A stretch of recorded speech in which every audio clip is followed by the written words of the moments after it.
ये class 10th का social science का आपको क्वेश्चन पेपर है 2020 में जो बोर्ड हुआ था। तो ये इसलिए मैं इसको आप लोगों के सामने दे रहा हूँ स्टूडेंट को, ताकि जो 2021 में बोर्ड देने वाले क्लास 10th के, तो उसको ये समझना होगा कि आंसर कैसे देना है। मैं यहाँ पर दोनों जो मार्किंग स्कीम, जब टीचर्स जो है कॉपी चेक करने उनको मिलता है तो उनके साथ क्या क्या बाउंडेशन होता है ये समझना होगा। तो यहाँ पर जो हम एग्जाम्पल लेके चल रहे हैं, ये जो एक क्वेश्चन पेपर है सीरीज JBB /1 और सेट 1 है 32/1/1/1। अब इसका साथ में मार्किंग स्पेस जो स्कीम मिला था हम लोग कॉपी चेक करने के लिए, तो ये मतलब कि ये भी क्योंकि CBSE जो है ये अलाउ कर दिया कि आप इसको अपने जो है ओपन कर दिया कि आप इसको देख सकते हैं, और इसको इसलिए मैं इसको पब्लिश कर रहा हूँ। तो यहाँ पर जैसे 32.1 का आप यहाँ पर जो गाइडलाइंस मिलता है, ये क्वेश्चन पेपर है 80 मार्क्स का, 3 घंटा का है, 2020 का है। लेकिन ये इंपॉर्टेंट 2021 में जो बोर्ड दे रहे हैं 10th क्लास का उनको। अब सबसे पहले जो हम लोगों को कॉपी चेक करते हैं उसमें मार्किंग स्कीम मिलता है कि आपको कैसे चेक करना है। ये सबसे पहले तो जो मिलेगा तो यहाँ पर दिया रहता है कि strictly confidential for internal and restricted use only.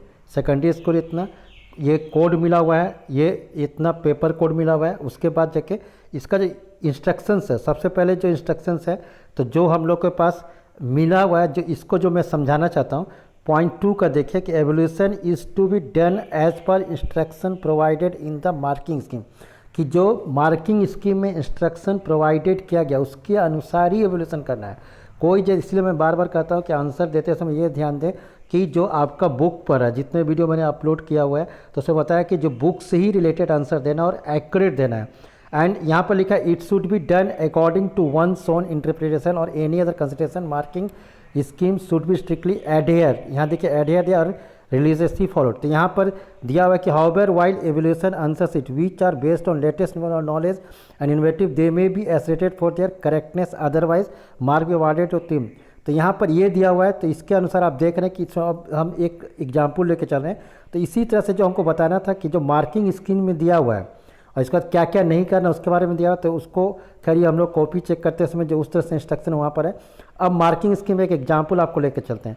जैसे ये मार्किंग स्कीम जिस क्वेश्चन पेपर को मैं लेकर चल रहा हूँ कि 32/1/1 का। अब इसमें जैसे पहला क्वेश्चन अगर हम आते हैं यहाँ पर, तो यहाँ पर जो क्वेश्चन था, तो यहाँ पर जो फर्स्ट क्वेश्चन दिया हुआ है कि अगर हिंदी में देखते हैं कि निम्नलिखित क्रांतियों में से किसे राष्ट्रवाद की पहली अभिव्यक्ति क्या क्या है, और इसी का अगर इंग्लिश में देखते हैं क्वेश्चन पेपर को कि which of the following revolution is called as the first expression of nationalism.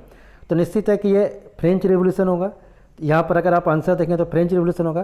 तो मार्किंग स्कीम अगर यहाँ पर देख रहे हैं तो यहाँ कोई दिक्कत नहीं, आप फ्रेंच रेवोल्यूशन ए मिल गया या ऑब्लिक फ्रेंच रेवोल्यूशन जो दिया हुआ है इसमें आपको आंसर देना है। अब अगर हमको कोई दिक्कत हो तो वहाँ पर भी दिया हुआ है कि किस पेज नंबर से लिया हुआ हिस्ट्री का, वहाँ पर दिया हुआ है, और बुक से ही क्वेश्चन रहता है। अगर इसी तरह से ये एक एक नंबर का जो क्वेश्चन है, जो मेरा मकसद है ये बताना कि आपका जो क्वेश्चन जो आंसर होता है कि why was the inland emigration act of 1859 travels for plantation worker. तो यहाँ पर जो क्वेश्चन नंबर 2 हुआ या इसी का हिंदी में 3 में दिया हुआ है, तो एक एक नंबर में आप देख रहे हैं कि ज़्यादा दिक्कत नहीं है। अगर इसको मार्किंग स्कीम में देख रहे होंगे तो यहाँ से मिल गया कि जैसे इनलैंड इमिग्रेशन एक्ट ऑफ 1859, तो plantation worker were not permitted to leave the tea garden without permission, क्योंकि वहाँ जो उसको इंडिजेंट लेबर्स कहा जाता था, बंधुआ मजदूर कहा जाता था, कि उन पर से एग्रीमेंट होता था कि उनको बिना परमिशन का जा नहीं सकते हैं। तो हिस्ट्री का पेज नंबर 6 में था, ये 60 में था। तो यहाँ पर इसी तरह से एक एक नंबर का क्वेश्चन आप देख रहे हैं। अगर क्वेश्चन नंबर 4 का देखें कि यहाँ पर लिखा हुआ है बीटो क्या है, तो यहाँ पर जो बीटो दिया हुआ, अगर क्वेश्चन नंबर 4 यहाँ पर क्या था इसको देख रहे हैं कि निषेधाधिकार शब्द का परिभाषित करिए, एक नंबर का समझने की कोशिश करिए, फिर कार्डिंग शब्द को परिभाषित करिए। अगर इसी को इंग्लिश में देखते हैं क्वेश्चन नंबर 4 को कि डिफाइन द टर्म बीटो और डिफाइन द टर्म कार्डिंग, तो हम पहले ही बोलते हैं आप लोगों को कि इसको आंसर पूरे शॉर्ट में कोशिश करिए। एक नंबर का है, नॉट मोर देन 20, कि 20 से जितना कम हो सके उतना रखिए। अगर इसका आंसर दिखेगा कि it is the power to unilaterally stop any bill, कि ये जो है यूनाइटेड स्टेट्स में जो था यहाँ पर ही होता है, या कार्डिंग क्या, it is the process which fibre such as cotton और wool prepared prior for spinning, to spinning. तो यहाँ पर देख रहे हैं कि आप कोशिश करिए कि अगर सेंटेंस वर्ड मिलेगा 3, 3, 6, 9, 10, 11, 12, 13, 14, 15, 16, 17 कि 20 से लेस रखा गया है, कि ऐसा नहीं कि आप 20 या आगे हम 80 वर्ड्स में भी आएंगे कि आंसर्स क्या थे जो मार्किंग स्कीम मिलता है। अब इसी तरह से और कोशिश करिए कि अगर एक वर्ड है तो एक ही वर्ड में आंसर लेके निकलिए। तो यहाँ पर अगर हम अब आते हैं कि जैसे 20 क्वेश्चंस के बाद जब होता है 20 क्वेश्चन 20 नंबर तक जो होता है वो एक एक नंबर का क्वेश्चन रहता है। अब 20 में देखिए 20 जो 20 नंबर का क्वेश्चन हो गया ये एक एक नंबर का रहेगा। अब 3 मार्क्स का क्वेश्चन देखते हैं कि जैसे 20 से जो क्वेश्चन था, क्योंकि ये आपको हेल्पफुल होगा जब 2021 बोर्ड देने जाएंगे। तो इसमें देखें कि सारा जो मार्किंग स्कीम है वो बुक से ही रिलेटेड सेंटेंस है। वहाँ पर अपना जैसे आप सोचिए कि हम अपने लैंग्वेज से लिखें और वो जो टर्म से भागें तो उसमें नंबर कटने की संभावना आपकी बढ़ जाती है।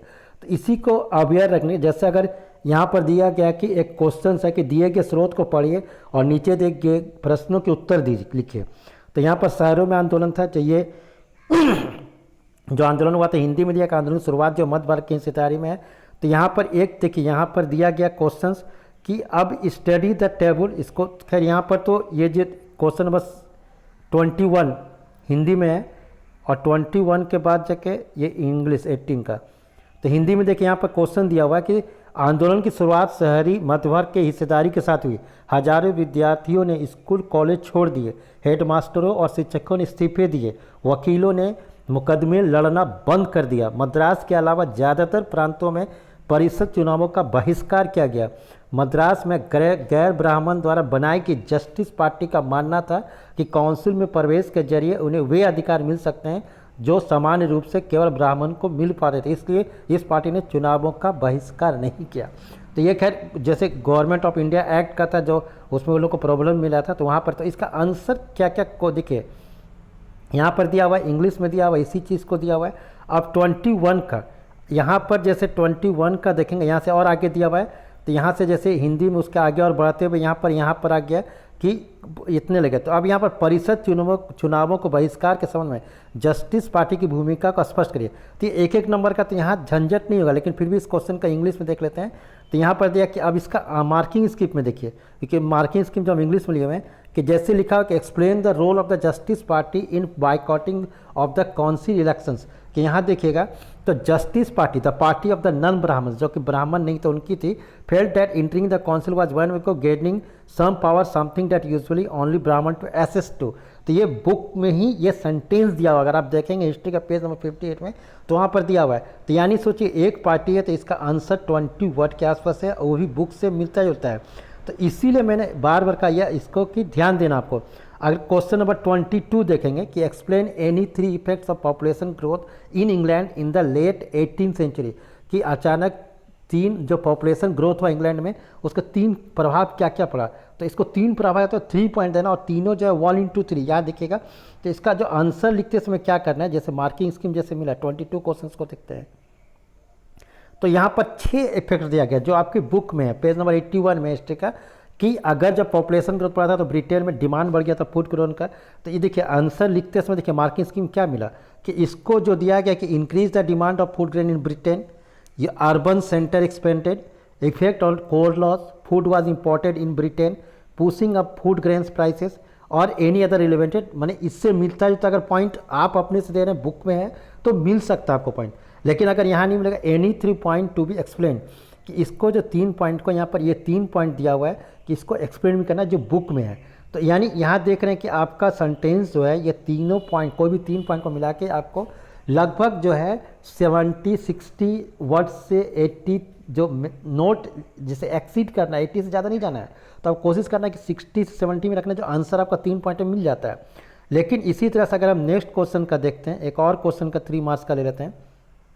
जैसे चलिए यहाँ पर क्वेश्चन जैसे है features of the secularism 26 question number, और क्वेश्चन नंबर 26 जैसे आप देख रहे हैं 26 क्वेश्चन नंबर क्या है हिंदी में है कि भारतीय संविधान में वर्णित धर्मनिरपेक्षता में किन्हीं 3 लक्षणों का उल्लेख करिए।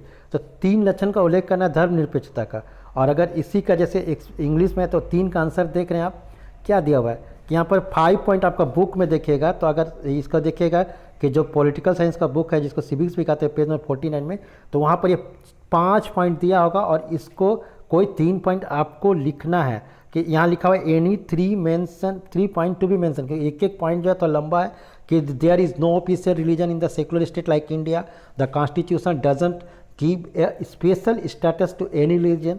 The Constitution prohibits discrimination on the ground of religion. तो इस तरह से आपको इसका आंसर कोई 3 पॉइंट देना है। तो यहाँ पर अब हम 5 नंबर का क्वेश्चन में आते हैं, 5 मार्क्स का क्वेश्चन में आते हैं। तो 5 मार्क्स का क्वेश्चन अगर आप देखेंगे तो ये क्वेश्चन जो स्टार्ट होता है 29 से स्टार्ट होता है। तो 29 में जो दिया हुआ है कि how did the idea of national unity in early 19th century Europe allied to be the ideology of liberalism की एक्सप्लेन, इसको कैसे देना है। तो अगर इसी को लेकर चलते हैं, अगर इसमें अगर हिस्ट्री में ये और या ज्योग्राफी का बुक लेकर चलते हैं क्वेश्चन नंबर 30 को ले जाते हैं कि why is agriculture called the backbone of Indian economy. तो दोनों क्वेश्चन को देखते हैं 29 और 30 का मार्किंग स्कीम जो हम लोग को चेक करने मिलता है उसमें क्या मिलता है। तो 29 का देख रहे हैं कि idea of the nationalism, national unity in Europe allied to be ideology of the liberalism. तो यहाँ पर देख रहे हैं कि 7 पॉइंट दिया हुआ है और ये 8 पॉइंट। अब any 5 point to B explain कि इसको 5 पॉइंट को आपको बताना है। बताने के बाद अगर थोड़ा सा आप एक्सप्लेन में जा सकते हैं तो दे सकते हैं, लेकिन आपको ये ध्यान रखना है कि 120 वर्ड से एक्सीड नहीं करना चाहिए, उससे कम। यानी आपको जो आंसर देना है 100 से 120 वर्ड्स के बीच में ये आपका इसका आंसर हो जाएगा। हो सकता है 90 में भी हो जाए। तो आपके लिए बरीड नहीं होना है, इसको 5 पॉइंट लिखना है कि जैसे लिबरल्स क्या था, उनका था कि emphasise the concept of the government. जैसे अगर पेज नंबर 9 और 10 दोनों में इसका आंसर मिल सकता है कि liberal supported creation of unified economic territory. तो इस तरह से आप इसका लिख सकते हैं। या फिर इसका जो क्वेश्चन नंबर 30 जैसे था उसका आगे 30 में कि एग्रीकल्चर का बैकबोन की, agriculture as the backbone of Indian economy, agriculture जो है बहुत ज़्यादा है। तो इसको जैसे एक जीडीपी का जैसे बुक में दिया होगा पेज नंबर 44 में कि it share in the GDP is high, it provides employment opportunity, population dependent on agriculture for subsistence, it provides raw material to secondary sector। तो इस तरह से आपको कोई 5 पॉइंट लिखना था। यानी इसको जो मार्किंग स्कीम ये जो बताने का मकसद ये था कि 2021 में आप जो बोर्ड आप देने जा रहे हैं ज़्यादा दिन समय नहीं है, लगभग 5 मंथ्स पूर गया है। तो जो 7 मंथ्स है, मार्च अप्रैल में नहीं पता कब एग्ज़ाम होगा इस पर, तो कहना मुश्किल, फिर भी मार्च में जनरली हो जाता है। तो इसको ध्यान रखना है कि आपको जो आंसर लिखना है कि पॉइंट टू पॉइंट जाना है। बुक में जो एक्यूरेसी एक्यूरेट है, जो मैंने कि ये नहीं कि आपको अपना माइंड बढ़ाना है, एक्सेस नहीं पढ़ना है। और ये सब्जेक्ट सिर्फ सोशल स्टडीज़ की नहीं है, हर सब्जेक्ट में इसी तरह से मार्किंग स्कीम मिलता है जो कि एंसेटाइज होता है इन एनसीईआरटी बुक से। तो इसलिए आपको बार बार मैं कहता हूँ कि जो जब भी आंसर लिखें तो आंसर अपने माइंड से नहीं होना चाहिए। उम्मीद है आपको ये वीडियो हेल्पफुल होगा। Thank you.